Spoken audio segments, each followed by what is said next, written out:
Okay, this is what if Deku was female and had a carnage symbiote. 1. Cassidy's carnage powers.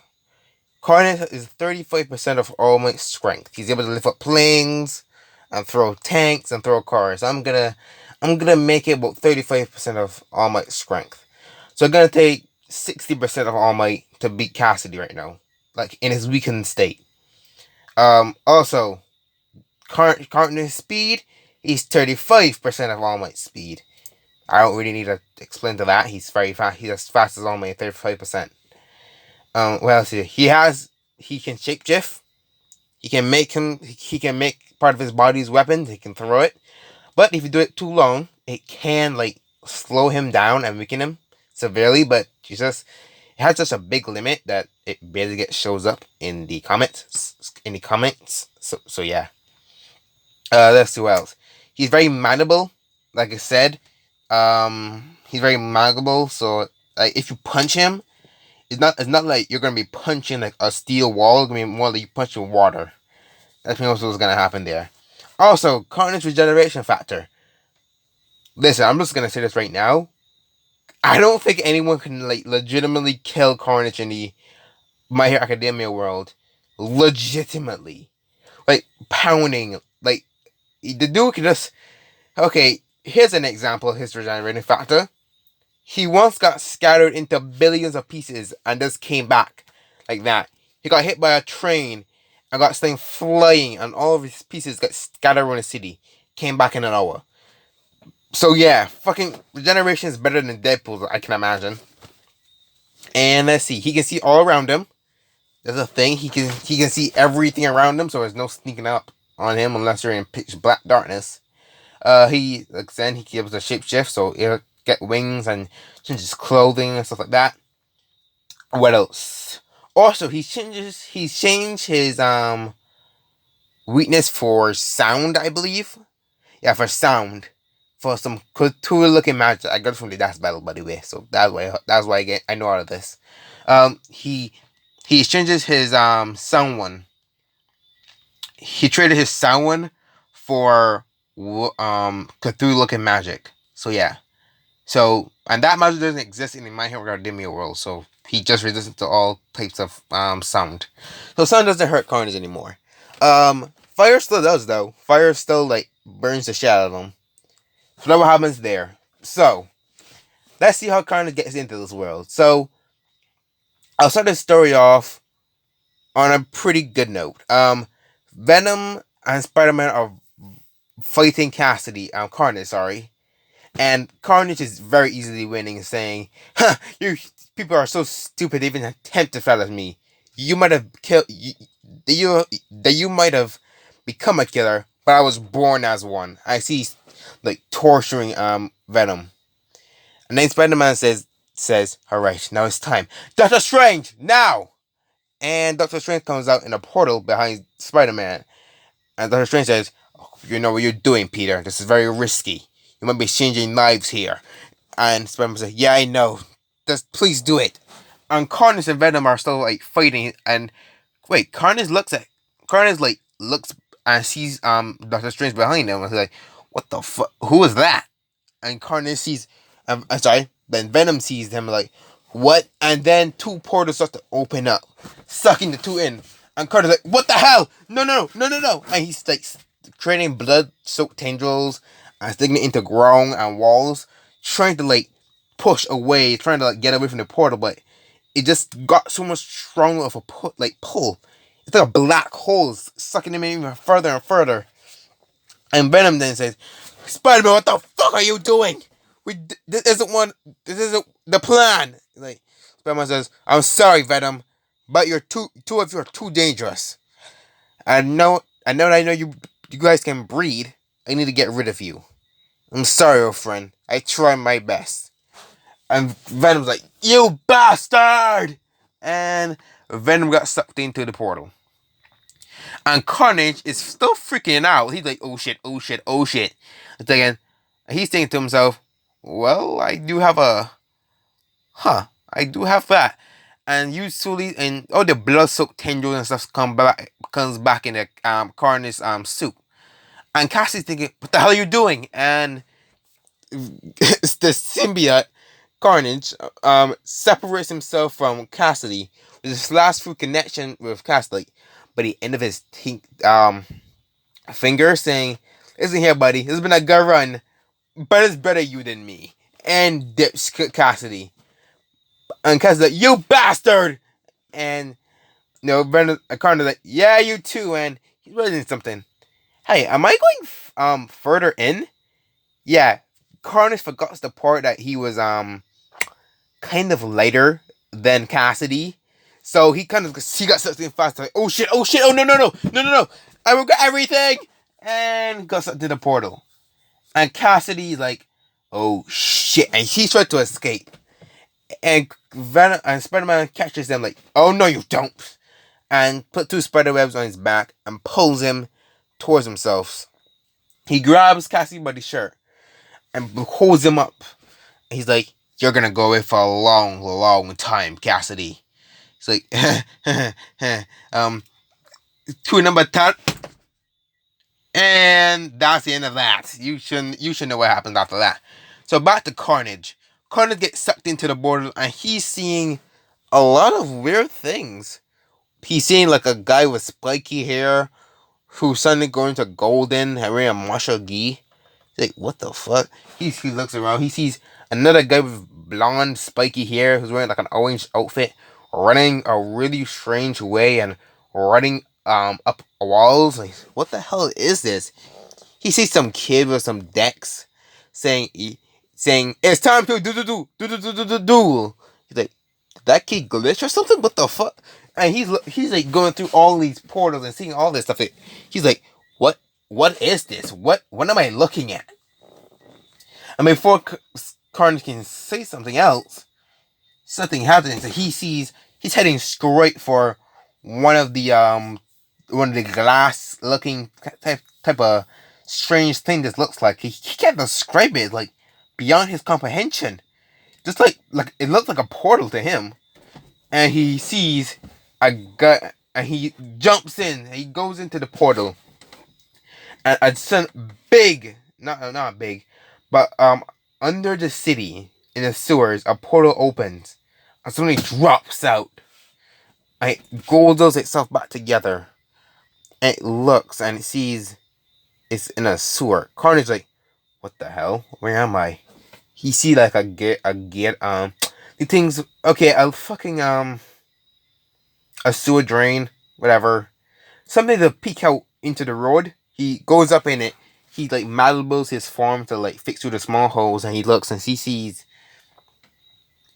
Well, he sees everything being normal. He sees some people go to work. He sees some cars driving by. He sees people go on the phone. He sees people at a cafe. Like, where am I right now? Did that dude like work or something? Like, I don't see anything different. And then something happens. Carnage sees a big explosion. He's like, what the? He sees this giant woman like causing mayhem, and he beats her around her like, drop the money burst now and deactivate your quirk. And the woman's like, go to hell! You'll never take me alive.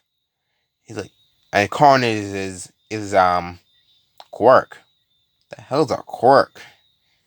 Who is she? She seems like a giant lady. I wonder if her insides are that large too. And before Carnage had his thought, another giant woman wearing like blue horns and stuff like that comes in and kicks the woman in the face and took the woman straight out, saying, "Geez, if you're gonna have a gigantic quirk like me, please at least use it properly." And like people are coming around it, money shot, money shot, money shot. And Carnage's like, who the fuck are these guys? Like, and why aren't these people scared? Usually when this happens, like, they're freaking the fuck out. It's kind of like why I love watching it. And Carnage look around, he's like, there's a person over there. I'll connect to them and get back to my boy Cassidy. Hopefully he's not too mad. And he starts to come out from the sewer drain, and pretty much like this guy is in the alley like smoking a cigarette behind the cafe, trying not to like get fired, but clearly still working there. and Carnage attached himself to the guy and goes like, "What the fuck? Yo, what the hell?" And he tries to scream, but Carnage covers up his mouth, and basically he sips himself into the guy's like forcefully into the guy's body. I know Carnage's like, okay, this suit will what the hell? And Carnage's having difficulty moving his body, and Carnage realizes there is something stopping him from like connecting, like compatible himself with the body. Like he can't completely take it over. He's confused. Like what is happening? He realizes something like inside this dude's body, stopping him from doing this. And he's confused as fuck. What is this? This is so strange. He looked through the guy's memories and he realized, well, quirks, no more hero, villains, basically the lore of My Hero Academia. He's like, this is not my world. This is not my world. He like, is Quirk stopping me from connecting to this guy? Plus, he realizes the guy's not compatible with him anyway. Like, his organs are too weak. And he's like, fuck! Wait, I'm in another world? And Connor's freaking the fuck out. Like, oh shit. Like, oh shit. If this, like, 80% of the population, and if I can connect to somebody fast enough, I might die of starvation. Oh no. And Carnage is like thinking to himself, and do start to regain some control. Like, get out of me, you fucking villain! And Carnage's like, man, fuck this dude. I got more important things to do. And he dishes the ghost button and go back into the sewer drain. And the dude's like, help! Something trying to kill me. And some heroes, one hero, like a low class hero, say, what's happening? He explains what's happening, and like the hero sees like there's nothing here. It's like, well, it looks like it was gone. It can be that strong if you're scared off by. Sorry, tired. It can't be that strong if you're able to scare it off by simply shouting for help. Like, yeah, I guess you're right, but it's freaking me out. Like, yeah, I'll make a report about it. Don't worry. And the hero goes and he tells the guy to be careful and don't go into any dark alleys alone and stuff like that. Basically, give the guy advice. Cause like, thanks, hero. Like, no problem, ma'am. No problem, sir. It's the job of a hero. Back to Carnage. He's like searching through the sewers and he's freaking out. Like, shit. Fuck. What am I gonna do? Like, this is 10 times more difficult. Now, let me make this clear what Carnage I took this from. I took this from the Spider-Man universe, so it's not like Iron Man or X-Men. That's the Spider-Man character, like Spider-Man, Venom, Carnage, Dr. Octopus, Electro, Spider-Man villains, and Spider-Man himself, right? And Spider-Man himself. So there's no like Carnage doesn't see like the whole powerful Marvel universe. I'm hoping I see his universe right. He didn't see all the Marvel universe like so he doesn't know about Thanos or like well, pretty much he doesn't know about Thanos or Deadpool, none of those. So Carnage is going through the series and thinking to himself, this is like a 10 times more difficult job now. If 80% of the population have a random quirk that could possibly kill me. Like, and the odds of someone and the odds with someone with a fire quirk is very fucking high. It's about what, 7.4 billion people in the world? He's like it only takes one good fire quirk to kill him. Like, shit! And Carnage is going through and he's thinking, I need to find a quirk for this person. I see from that guy is 20%. But where am I gonna find 20% of a person like in the world where 20% the world is quirkless? How am I gonna find them? I'm like one dude. I'm one symbiote. And he's freaking like, I need to find a quirkless person. But where do I start? And he's freaking back now. Connie sees a little green hair girl holding her mom hand. And the mom's like saying, sweetie, don't worry, you'll get a quirk eventually. Like, mom, he says I won't get none. And this is little girl Deku. Now let me go back to Deku's childhood. Not much was changed with Deku's childhood. Only difference is I think what changes, well, she wouldn't hang on to Bakugo as much. Or if not at all at this point. I don't think she would hang out with Bakugo as much as the original Deku, because they were both boys and were both eccentric. Girls play with girls and boys play with boys. I can't tell you how true that is, especially at a young age. It's not like Deku is a tomboy. Deku acts like a girl mostly in the original anyway. I'm not saying like, oh, all girls do is cry. I'm saying like Deku's a bitch. That's all he is. Like seriously, Deku's a cunt. Like he seriously thinks that Bakugo is his friend. Like you fucking stupid ass idiot. There's no friend in the world who would treat me like that. But anyway, yeah. So Deku is mostly playing with girls, and I was thinking, well, what to call her, but I can't be bothered. So I'm just gonna call her Deku. But no, why I call her Deku is a female Deku. So no, they're coming back from the hospital. And like, Mom, I would never get one. And she starts crying a little bit, like, honey, don't cry. And Carnage looks at this little girl and say, well, well, thunder my fucking symbiote balls. There is a god. And Carnage, follows them to their house.